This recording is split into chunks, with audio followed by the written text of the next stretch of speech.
İskileci'den bir atır bunları peşimden. Balam.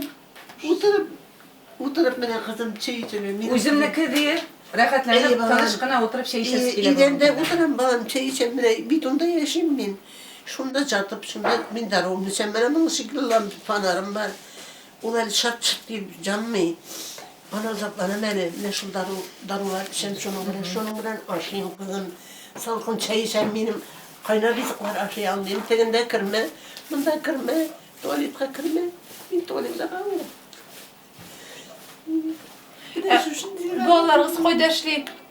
Koydaşlı bağlar. Mala işlemeyeli. Потому что bay kişinin onun bir prislugası bula kızın bu kibitteşli.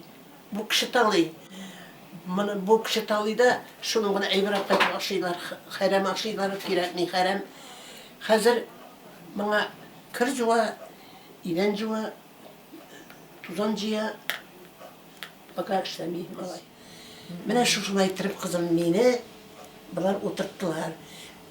Bu öyle ne diyeceğimizler var deyip kızım, bari beni şuna, bana advokat ayttığında, apa bana şunu bari bana dedi. Alo.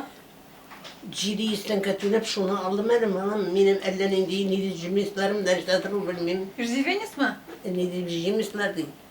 Benim kızım, bakacağım bari Severny Pasyoluk'ta, babayım üniversiteden ciri almadım.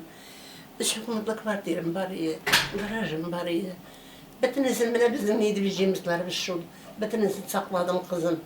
Babayım geçti. Sizin bir ne balamın? İki bala Sultan yapamına ömür boyu işlegen, 42 yıl onun stajı var. Bugün günde mine o uramda kalgan. 3 bölmeli kvartira ne kadar bulgan aybirlerinde.